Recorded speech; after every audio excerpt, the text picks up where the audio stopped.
And Ghaith Al-Ghaith, if you can come and join us to receive the Leadership Award winner, presented to Ghaith Al-Ghaith.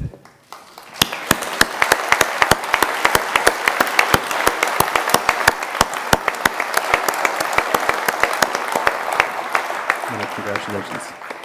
Great. Well, thank you very much indeed. It is indeed the AHIC 2017 award. Yeah. Goes to the Chief Executive Officer of flydubai, Ghaith Al-Ghaith. Mabruk, congratulations, sir.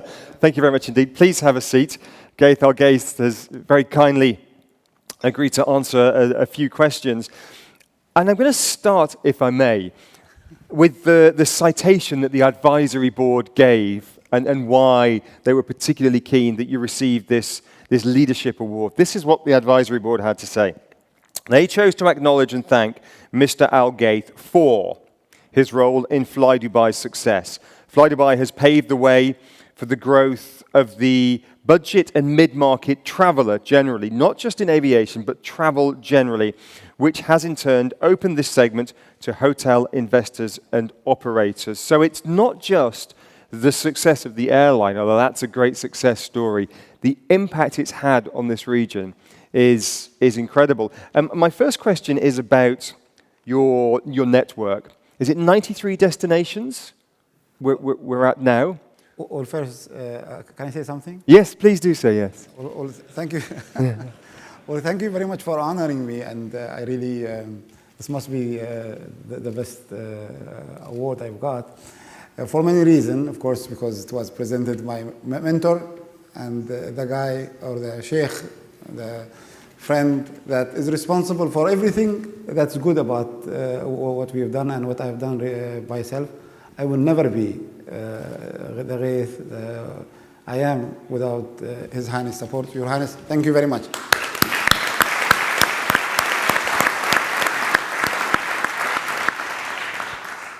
And as far as, so what's the question? Sorry. The question is about, your point was much more valid than mine.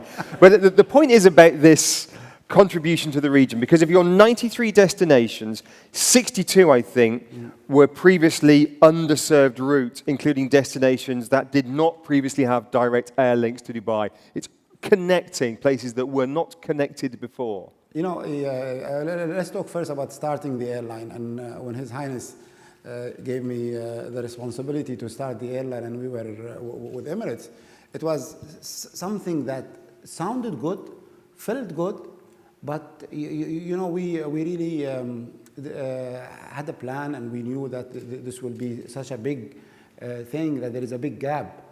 And as far as I am concerned, looking backwards now, the most satisfying things that I see that we have done is being able to plug in a network that really serve the underserved market, or market that are not in existence before.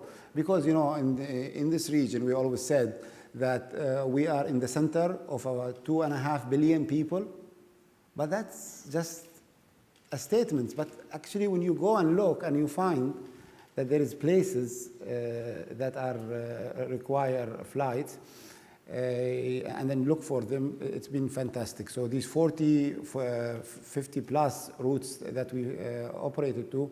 And then the other thing that has helped us is also the fact that our region, as explained by His Highness and everybody knows, is becoming more attractive.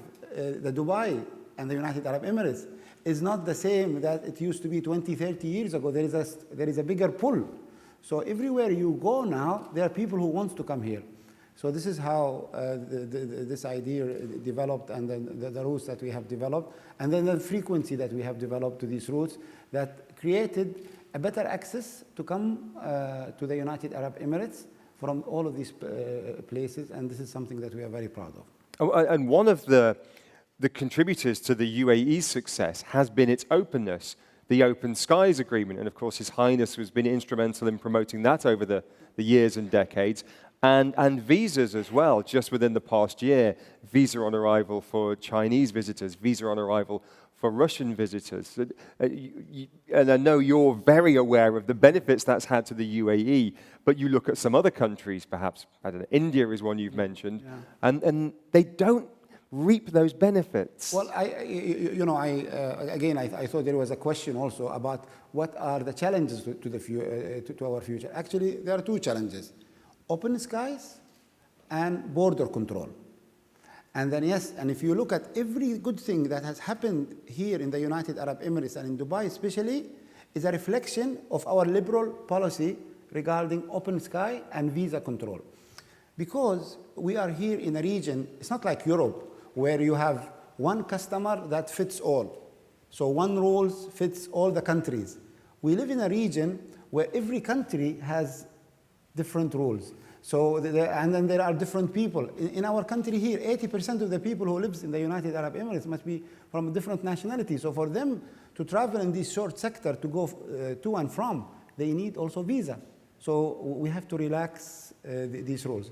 And when you look at an example of a success like Dubai versus not a success, you look at Bangkok. And then Emirates now have 7 flights a day to Bangkok. We have 2 flights a day to Bangkok. 20 years ago, Bangkok was not very popular, but Bangkok has no visa requirement on arrival, and it is open sky. You compare it to a place where we are naturally linked to, like in India. If I want to go to India, until recently, I have to go and get a visa still for that. And we respect that because that's the rule of the land. But also, there is no open sky to India from this part of the world. So a lot of traffic that would have gone to Bombay, for example, goes to Bangkok because of the liberal rules that they have to influence our business, be it airline or hotels. So this is an important issue for the future, and it's a challenge that we, individuals who benefit from this business, should be almost ambassador to challenge everywhere we go and speak about trying to open the skies and to also abolish visa, and because we have a beautiful example here in the United Arab Emirates. It's lucky that you have a fleet of 737s that don't reach the United States, so you don't have those issues to deal with. But if we look at the issue of liberalization, Russia is a very big market for you. It always has been. And I was reading just this week that with the opening up of visas for Russians and visas on arrival, you're looking, one figure I quoted was flydubai will look to increase by 50% its capacity en routes to Russia. I mean, that is significant, isn't it? Fantastic. I mean, again, I told you about this untapped route. In flydubai, we were going to 10 cities in Russia. Okay, now we go to only 9. So we are bringing back the capacity, and we are increasing by 50%, and simply because of the visa. Because, if you are in Moscow, minus 25. You come to Dubai, it's 25. That must be worth something. Of course, there's always competition. I noticed that you won another award this week at the Business Traveller Awards. It was the best low-cost airline servicing the Middle East. So congratulations on that. But of course, there is competition. We know that from full-service carriers, from other low-cost carriers. What do you think will be the competitive edge for a low-cost carrier like yourselves over the next 5 to 10 years? Well, again, our main secret weapon, I spelled it already, is Dubai. Because you have such a fantastic place. Everybody wants to come to Dubai. And then, so that is for us. Of course, in our business, that His Highness said, you have to always continue. Even though you are in the middle segments, or you have to you should look after service.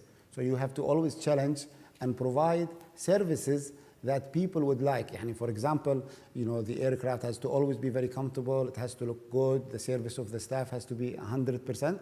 And then you should always evolve to try and bring in new services. One, that you can leverage better revenue.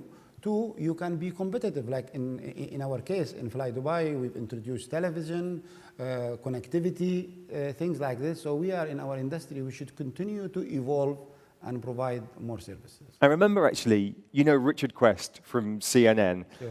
and he did about, not that long ago, a year ago, round the world, non-stop, just on low-cost airlines, and he did it in, I don't know, 36 hours. And one of the legs was from Europe to Dubai, and he said he basically felt like he was cheating on Fly Dubai because it didn't feel like a low-cost airline because the service level is very high. And again, I read this week that you've announced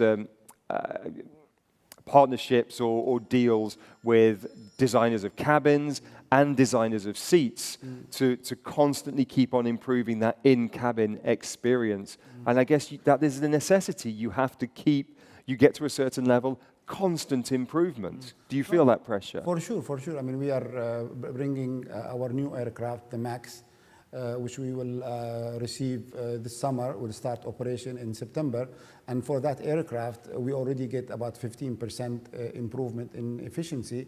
So we wanted to introduce something a little bit more special, the little bit that will allow us to leverage better our routes, plus to create, of course, more revenue for us. So we are very excited about the new aircraft. And then the people who helped us to achieve that are people who are professional, the best in their business. One of the big issues we've talked about here is human talent, and particularly employing as many Emiratis, Saudis, Bahrainis as possible. What advancements, what achievements have you achieved in the field of Emiratization so far, and what are your goals? Well, you know, we are so lucky in this business to have the leadership of like His Highness and other airlines like Emirates and Etihad before us. And you know, there is a lot of enrolled. I mean, aviation is no longer a secret or no longer, like we just mentioned, listen to the hotels, because you have to educate the people. People do want to go into the airline business, and we try to take as many UAE nationals, and especially as cadets, pilots, because that is the kind of job that is once skirts, because it's very competitive to get good pilots. Plus, I guess it's a good job because people can last a long time. So we are trying our best to contribute. And a final quick word on Expo. Not just the 6 months of Expo 2020 Dubai, although that will be very important, particularly as you fly into DWC, the airport close to the site, but the legacy beyond Expo. How do you see that developing? Well, first of all, I think Expo is a fantastic recognition and reward for the work of our country and our leadership, that we have built a country that is worthy of such an honor. So to have that, it's a big accomplishment. But the most important thing there, as you said, it's the legacy. What does it leave? And I know, like we had in everything that we've organized and managed in this part of the world, they will be a wow. And that wow will be translated into a continuous business for us here. As you know, the United Arab Emirates is a hub for services, people, and goods. And this is exactly what an Expo will bring to us too, because people who will come here will find it very easy to do business, and then they can influence the bigger 2.5 billion people from the United Arab Emirates. So I'm sure the legacy will be a continuous development of many sectors, service sector for our country. Many, many congratulations on your achievements in building Fly Dubai to the success it is today, and the best of luck taking that forward in the future. And of course, many, many congratulations on receiving the AHIC Leadership Award for 2017. Your Highnesses, Your Excellency, distinguished guests, ladies and gentlemen, the CEO of Fly Dubai, Ghaith Al-Ghaith. Thank you. Congratulations, sir.